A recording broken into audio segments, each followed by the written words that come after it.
peace, I will be showing the difference between faith and religious devotion and religious psychosis, which is a mental illness, because many have tried to compare it and sync it together.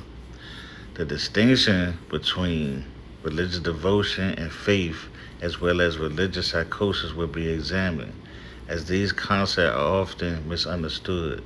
There exists a fine separation between the two.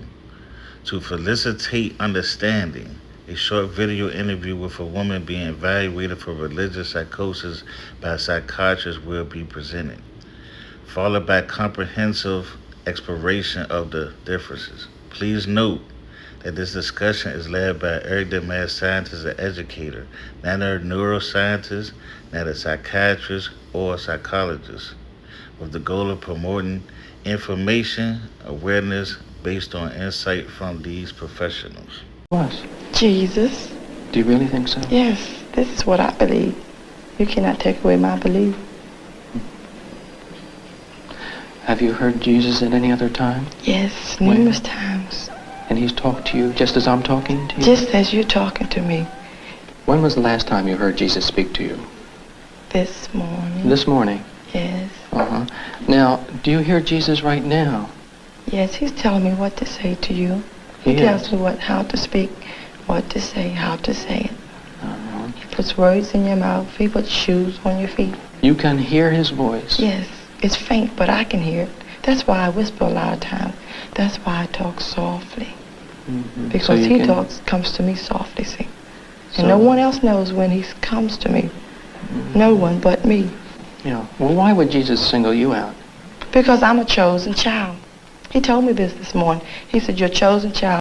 This infographic illustrates a general framework used in mental health to distinguish between shared spiritual or religious beliefs and the individual, often distressing, experiences associated with religious psychosis. Image. As highlighted in the infographic, several key factors help make this distinction: faith and spiritual beliefs. Cultural congruence. These beliefs are typically shared within a community or culture. They align with established traditions and provide a framework for meaning, values, and morality that is recognized by others. Volitional and integrated faith is often a chosen commitment. Religious practices and beliefs generally integrate into a person's life and daily functioning, often promoting social connection and well-being. Impact on functioning.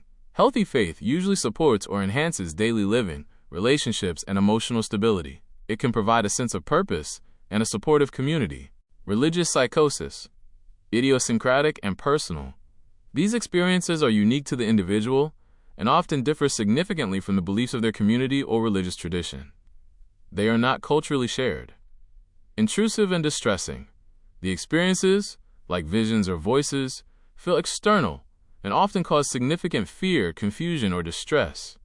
The individual may feel compelled to act in unusual ways. Impairment in functioning. These experiences typically interfere significantly with daily life, relationships, and occupational functioning. They may lead to isolation or actions that are harmful to oneself or others. A crucial differentiating factor is that in religious psychosis, the person may lose the ability to distinguish these subjective experiences from objective reality. In contrast, a person with deep faith maintains a strong grasp on reality. Based on their clinical and research expertise, here are two prominent psychiatrists who have spoken and written extensively on the distinction between religious psychosis, ordinary religious belief, and faith. 1. Harold G. Koenig, M.D. Profile. Dr. Harold Koenig is a professor of psychiatry and behavioral sciences and associate professor of medicine at Duke University Medical Center. He is the founder and director of Duke's Center for Spirituality, Theology, and Health. Dr. Koenig is perhaps the world's leading researcher on the relationship between religion, spirituality, and health, both mental and physical. His expertise on this distinction, Dr. Koenig approaches the topic primarily from a research and epidemiology perspective, though informed by extensive clinical experience. His work focuses on how healthy faith acts as a protective factor against mental illness, whereas pathological expressions of religion, such as religious delusions, are indicators of underlying disease. He often speaks on the two faces of religion in a clinical setting: healthy religion/faith, defined by strong community support, moral frameworks that promote healthy behaviors, positive coping mechanisms, e.g., prayer, forgiveness, and a sense of meaning and purpose. Koenig's research shows this generally leads to lower rates of depression, anxiety, and suicide, and better recovery from illness. Pathological religion, including religious psychosis. In his seminal text, Handbook of Religion and Health, and his book, Faith and Mental Health, he delineates how mental illness, particularly schizophrenia and bipolar disorder with psychotic features, can manifest with religious content. He stresses that these are not caused by religion, but are psychotic symptoms, delusions and hallucinations, that adopt religious themes, e.g., believing one is a deity, hearing God's voice commanding harm. Koenig has spoken extensively about the clinical necessity of differentiating a patient's culturally normal religious experiences, like speaking in tongues or intense prayer, which are integrated into their life and faith community, from psychotic experiences, which are chaotic, functional impairing, and often bizarre to their own faith peers. 2. Simon Dean, Ph.D., FRC Psych. Profile. Dr. Simon Dean is a consultant psychiatrist specializing in rehabilitation and a research professor in psychology, religion, and health at Durham University.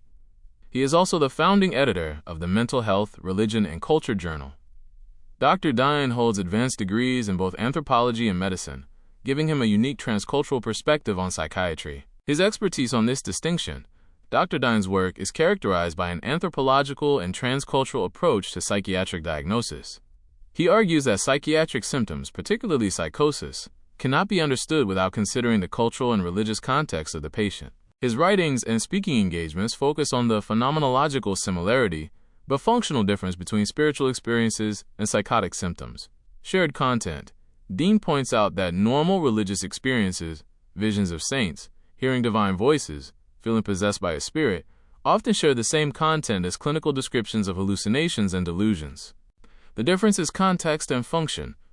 In various publications for the Royal College of Psychiatrists, Dr. Dean has emphasized that the distinction lies not in the form of the experience, but in its context, consequences, and integration. Ordinary faith/spiritual experience. These experiences are typically temporary, happen within a supportive communal or liturgical context, are positively interpreted by the person's culture, and ultimately enhance the person's functioning, meaning, and connection to others. Religious psychosis. Conversely, religious psychosis is characterized by being socially isolating, emotionally distressing, and functionally disruptive. It is marked by rigidity, relative bizarreness compared to cultural norms, and often results in decisions that harm the person or others, e.g., extreme fasting, neglecting medical care. Dr. Dean argues that clinical judgment must rest on how the experience impacts the patient's capacity to live and maintain social bonds. So we know that religious psychosis is distinctive from religiosity because one affects and is dangerous to everyday life, while the other one is healthy, causes morals and values, and actually helps against mental health. Hope you enjoyed. If you know anybody that needs help with mental health, contact a professional. Peace.